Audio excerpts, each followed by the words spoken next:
안녕하십니까. 이번 시간에는 전 시간과는 달리 이 대관령을 놓고 대관령 이야기의 사실상 핵심 컨텐츠라고 하는 이 대관령 길에 대해서 얘기를 해보도록 그렇게 하겠습니다. 이 대관령 길은 여러분들이야 지금 뭐 4차선 고속도로를 통해서 7개의 터널을 뚫고서는 그 강릉에까지 아무런 어떤 느낌이 없이 그냥 길 가듯이 가는, 보통 그런 길 가듯이 가고 있는데, 사실상 이 대관령은 전 시간에 얘기한 대로 해발 832m라고 하는 아주 그 뭐랄까 줄령이었고, 그 대관령 길은 본디 지금의 그 4차선까지 하면은 3개가 있습니다. 3개가. 지금도 그 3개가 자리 잡고 있는데요. 그 첫 번째는 대관령에 옛길이 있고, 옛길. 그 다음에 두 번째가 이 일제때에 딱 껴진 신장로가 있습니다. 신장로. 그 다음에 세 번째가 이 지금의 4차선 고속도로다, 이렇게 볼 수가 있는데, 이 대관령 옛길은 강릉에 가면은 성산면이라고 있어요. 대관령 이제 올라가기 전에 거기 일대가 성산면인데, 그 성산면에서 평창의 현재 대관령 면까지 약 13km로 되어 있습니다. 13km. 13km의 옛길. 이것이 원래 있었던 길이고, 그 다음에 이 신장로는 1917년 일제 때에 이게 길이 닦여가지고 1975년도에 이게 포장이 됐습니다. 완비가 됐던 그 길이 지금 신장로로 남아있는데, 그리고 이 4차선 도로는 2001년도에 이 4차선으로 아까 말씀드린 대로 그 터널 7개를 뚫고서는 완공을 했던 일종의, 그쪽에서는 대역사라고 이렇게 볼 수가 있고, 지금은 이 길을 이용을 하고 있지요. 그런데 이 중에 뭐라 그럴까, 인문학적인 측면에서 대관령길의 이 주 대상은 어디냐면 옛길입니다. 즉 옛날에는 여기에 우리 조상들이, 선조들이, 옛사람들이 넘나들었는데, 그 말씀드린 대로 832m의 해발 832m의 험준한 줄령을 넘을 때 얼마나 형형색색의 다채로운 이 사연과 애환이 있었겠습니까? 그 말씀을 지금 좀 드려볼까 이렇게 생각을 하고 있는데요. 주 관심인 지금 얘기하는 대관령 옛길은 오랜 세월 여기를 지나던 이 길손들의 애환과 사연들이 들어있는 일종의 스토리텔링의 보고다, 이렇게 결론 삼아 말씀드릴 수 있는데, 그러면 지금 단지 상상의 나래를 피는 거지만, 과연 그러면 이 길을, 그 험준한 길을 누가 넘었을까 라고 생각을 해보면 뭐 얼마든지 유추는 할 수 있습니다. 예를 들어서 대표적으로 그 유생들한테는 공부를 열심히 해가지고 과거가 열 때 한양 가서 과거심을 봐야 되겠죠. 그런데 그러면 한양 가서 과거를 본다? 그거 얼마나 걸렸을까? 이런 생각을 또 해볼 수도 있습니다. 얼마나 걸렸을 것 같습니까? 뭐 사람에 따라서는 한 달? 뭐 3일? 근데 옛말에 이런 말이 있습니다. 한양에서 나귀를 타고 그 대관령까지 1회 걸린다. 즉 한양에서 나귀를 타고 1회 걸리는 대관령, 이런 표현이 있거든요. 1회라고 하는 것은 뭐 여러분들이 다 아시다시피 약 일주일 정도를 얘기합니다. 그러니까 한양에서 대관령까지 그 당시에 나귀를 타고 오는데 일주일이 걸렸다, 이렇게 얘기를 해볼 수가 있고, 여하튼 이 길을 유생들이 큰 청운의 꿈을 품고 이 과거급제를 하기 위해서 한양으로 올라갔을 테고, 또 그 다음에 아무리 그 대관령이 영동과 영서를 가르는 분기점이고 하다고 하지만, 이 소위 혼인길은 튀어 있었거든요. 혼인길이 무슨 뜻이냐? 영동에서 났다고 그러면은 영동에서만 결혼을 하냐? 그건 아닙니다.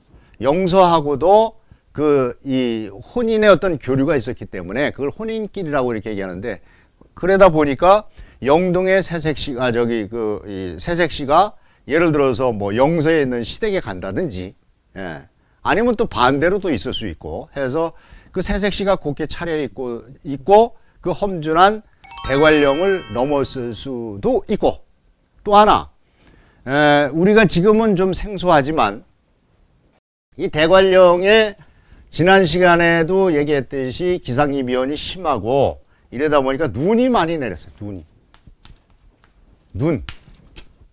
그러다 보니까 이 강릉 쪽에서, 영동 쪽에서 그 대관령을 넘어서 용서로 갈 때에 이 양반들이 갈 때에는 양반 체면에 눈이 뭐 무릎팍 이상까지 왔겠죠. 푹 빠지면서 참 모양새가 그렇게 해서 빠져서 걷는 모양새가 얼마나 우스꽝스러웠겠어요. 그러다 보니까 자기 주인이 조금 편한 자세로 가도록끔 하기 위해서 종들이, 하인들이 앞서 가지고서는 그 앞에, 주인이 가는 길 앞에 쌓인 눈을 갖다가 밟아줘요. 그 밟아주는 역할을 하는 사람들이 있었거든요. 그것을 답설꾼이라고 합니다. 답설꾼 또는 군 이렇게 얘기도 하는데, 답은 밟을 답자예요. 그러니까 설은 눈이고, 그러니까 눈을 밟아주는 사람 이런 뜻이 되겠죠. 그래서 그 답설꾼이라고 하는 것도 있었고, 또 하나는 영동과 영서의 물자를 나르는, 그 당시에 나르는 사람은 누구였을까요? 당연히 상인이 있었겠죠. 그 예를 들어서 뭐라나 그걸 장돌배라나 그 상인이 있었을 거예요. 그 상인들이 물자를 나르는데 주로 사용했던 수단은 뭡니까? 옛날에 당연히 여러분들도 상상을 하시겠지만 지게였습니다. 지게였는데 그 사람들이 메고 다니는 지게는 참 특이했어요. 우리가 아는 지게는 이렇게 그 허리 등에다가 이렇게 메고 다니는 일종의 이 다리가 있는 어떤 목조 구조 아니에요? 목조 구조? 나무. 그러니까 다리가 이렇게 지게에 다리가 있었는데 여기에 이 대관령을 넘는 사람들은 다리를 잘라요. 지게의 다리를. 왜 그럴까요? 상상을 하실 수 있겠지만 만약에 다리가 있는 지게를 가지고 대관령을 넘으려면 이게 걸립니다. 이 구비가 높기 때문에. 특히나 올라갈 때보다 내려올 때 걸려요. 그러니까 그게 얼마나 거치장스럽고 또 그게 장애가 되고 하겠어요. 그러다 보니까 이걸 자릅니다. 그리고 그러다 보면 이제 이 운신하기가 훨씬 편해지겠죠. 그렇게 그런 지게를, 그걸 바지게라고도 하는데 그 지게를 지고서는 넘나드는 사람들을 갖다가 뭐라고 그랬냐면 선질군이라고 했어요. 선질군 또는 선질군 해서 이 사람들이 그 넘어오다가 이제 힘들면은 쉴 거 아닙니까? 쉴 때 어떻게 하고 쉬겠습니까? 다리가 있으면 다리를 받쳐놓고 그 지게 막대기로다가 딱 받쳐놓고서는 할 텐데 없잖아요. 없으니까 그냥 지게를 진채로, 맨채로 서서 쉽니다. 서서 쉰다고 그래서 선질군이에요. 이 선질군이라고 하는 그런 특이한 어떤 지게꾼의 모습도 있었고, 그 다음에 아까 그 답설꾼 얘기를 했는데 여기에서 이제 좀 더 발전한 게, 처음에는 이렇게 집신 바르다가 그 발은 얼마나 싫었겠어요. 그렇게 밟기 시작했지만 나중에 좀 발전해서 이것이 설피라고 하는 곳으로 발전해요. 설피는 뭐냐면은 한마디로 눈신이에요. 그 대나무 같은 걸로 만든 눈신인데 그걸 타고서는 다니면서 이걸 밟아주거든요. 그게 설피란 말이에요. 그 설피가 일설에는 더 발전을 해서 스키가 됐다. 즉 스키의 원조다. 이런 설까지 있을 정도로 아주 재미있는 그런 표현도 있는데, 이 대관령을 넘다 보면은 거기에도 중간중간에 뭐라고 그럴까, 마을이 있었거든요. 그 마을에서 자기 집 앞에, 우리가 옛날에 불과 몇십 년 전만 해도 그 단독주택 같은 경우에는 눈이 한참 오면은 자기 집 앞에 눈 청소를 하든지 치우든지 이렇게 하지요. 그때도 마찬가지였어요. 자기 마을에 그 눈을 갖다가 쌓인 눈을 치웁니다. 마을 사람들이 이렇게 모여서 공동으로. 그래서 통행이 좀 편할 수 있도록 그렇게 해서 조직된 개가 있었어요. 그거를 답설개라고 합니다. 답설개. 지금이야 뭐 다 사라진 그런 표현들이지만 이 답설개라고 하는 그런 이 내용도 있었다. 그렇게 생각해 볼 수 있고, 다음은 이 대관령길의 구비가, 그러니까 이 13km에 해당되는 대관령급의 구비가 여러분들도 들어보셨겠지만 소위 99굽이라고 얘기를 합니다. 99굽이. 대관령 99굽이에 대해서 얘기를 한번 해보겠는데요. 그 대관령 구비가 그러면 진짜 99굽이냐? 얼마 전에 한 10몇 년 정도 됐나? 얼마 전에 그쪽 언론사에서 진짜 그 대관령 구비가 99굽인가? 해가지고 조사를 해봤어요.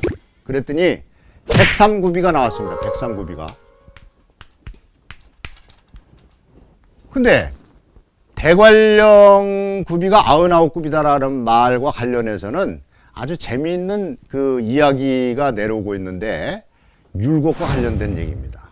율곡이 얘긴즉슨 율곡이 유년기에 그 어머니 손을 잡고 당연히 그 율곡의 그 당시에 그 저기 신사임당의 시댁은 그러니까 율곡의 친가죠.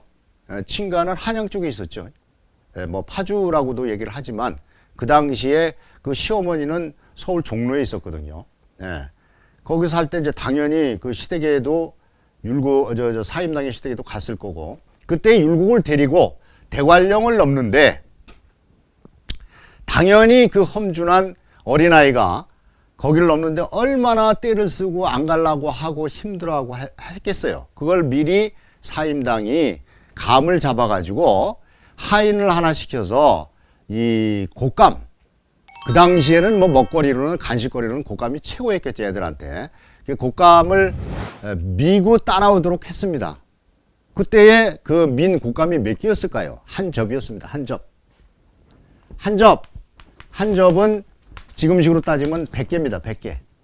이 한 접을 100개를 메고서는 따라오게 하면서 구비를 이렇게 돌 때마다 그 율곡한테 어떤 인센티브를 주는데 너 수고했다고 그걸 곶감을 하나씩 빼줬어요. 그리고서는 그런 식으로 해서 대관령 꼭대기에 딱 올라가니까 그 가져왔던 곶감 중에 몇 개 남았다? 하나 남았다. 하니까 결국은 99굽이 아니냐. 이런 어떤 재미있는 설화도 내려오고 있습니다. 있는데 이 99이라고 하는 말은 사실 그 옛사람들은 여러 군데에서 이 표현을 썼어요. 그렇죠? 예를 들어서 우리가 어떤 대갓집, 제일 큰 대갓집 같은 경우를 뭐라고 합니까? 99칸짜리 대갓집. 이렇게 얘기도 하고, 또 지금 얘기한 대로 99굽이, 또는 그 구중궁궐, 뭐 이런 표현도 하고, 또는 구절양장. 그러니까 구절양장이라는 것도 아주 양의 창자처럼 이 구비가 많다라고 하는 뜻인데, 그때에 유독 들어가는 게 9입니다. 9. 이게 9이 무슨 의미를 갖는 거냐? 원래 동양문화권에서는 이 수에서 양수와 음수로 나누는데, 이 양수는 짝수입니다. 짝수. 그리고 음수는? 이거 잘못 얘기를 해. 이 양수는 홀수고, 그러니까 이건 양의 수죠. 양의 수. 변양자. 양의 수고, 음수는 짝수예요. 그러다 보니 이 소위 양은 뭐 그 당시에 빗대기를 남자로서 빗대기도 하고 음은 여자로서 빗대기도 하고 뭐 예를 들어서 군신관계로 따지면 군으로 치기도 하고 신으로 치기도 하고 음수를 뭐 이런 식의 표현인데 이 소위 13579라고 하는 것은 양의 수거든요. 이게 상대적으로 좋다고 생각했겠죠. 양이. 그 양의 수 13579 중에서 최고의 수가 뭐냐? 9입니다. 9. 9라고 하는 숫자거든요. 그래서 그 재밌는 것 중에 하나가 우리나라의 이 사찰 이름 중에 구룡사라고 하는 사찰이 47개가 있어요. 근데 8용사도 없고 7용사도 없고 6용사도 없습니다. 구룡사만 그렇게 많아요. 왜 그럴까요? 양수 중에 이 양수 중에 최고의 수라는 거예요. 구가 최고로 높은 양수다, 이게 최고로 좋은 수다, 최고로 큰 수다, 뭐 이런 의미를 갖고 있습니다. 그런데 그렇게 최고로 높은 수라고 하는 구라고 하는 수가 2개씩이나 겹쳤으니 얼마나 크겠어요. 그래서 그거를 이 2개를 거친 99을 극양수라고 그래요. 극양수. 즉 극도로 높은 양수다, 이런 뜻으로 99 이렇게 얘기하는데, 결론은 뭐냐 그러면 99이라는 게 결국은 굉장히 크다 또는 굉장히 많다 라고 하는 표현을 99이라고 이렇게 표현했다, 그렇게 생각을 해볼 수가 있습니다. 그러면 잠깐 우리가 머리를 좀 식히는 측면에서 이 신사임당이 38살에 이제 19의 시집을 가서 강릉에서 계속 여러분들이 아시는 오죽헌 등지에서 사시다가 38살에 한양으로도 이제 시댁으로 가버리거든요. 그때 올라가면서 그 대관령 꼭대기에서 그 자기가 살던 그 이 마을을 돌아보지 않았겠어요? 그걸 이제 북평촌이라고 그때 그랬는데, 그 북평촌을 돌아보면서 그때 그 어머니는 용인이 씨였습니다. 그 어머니를 그리워하면서 이 대관령 꼭대기에서 남긴 유대관령 망친정이라고 하는 한시가 있는데, 그거를 우리 그 낭송가의 낭낭한 목소리를 통해서 한번 잠시 들어보도록 하겠습니다.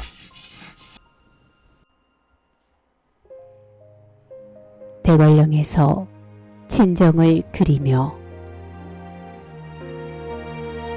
신사임당.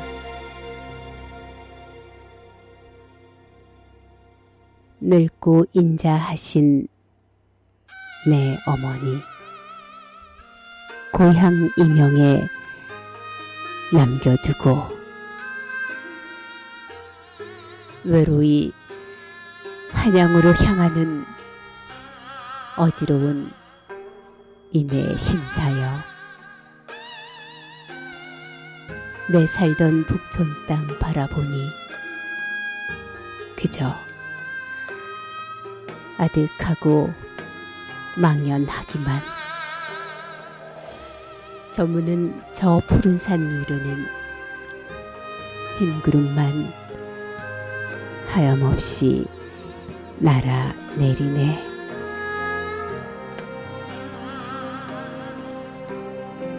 잘 들어보셨죠? 어떻습니까? 그때 사임당의 심경이 떠오르시는지 모르겠습니다.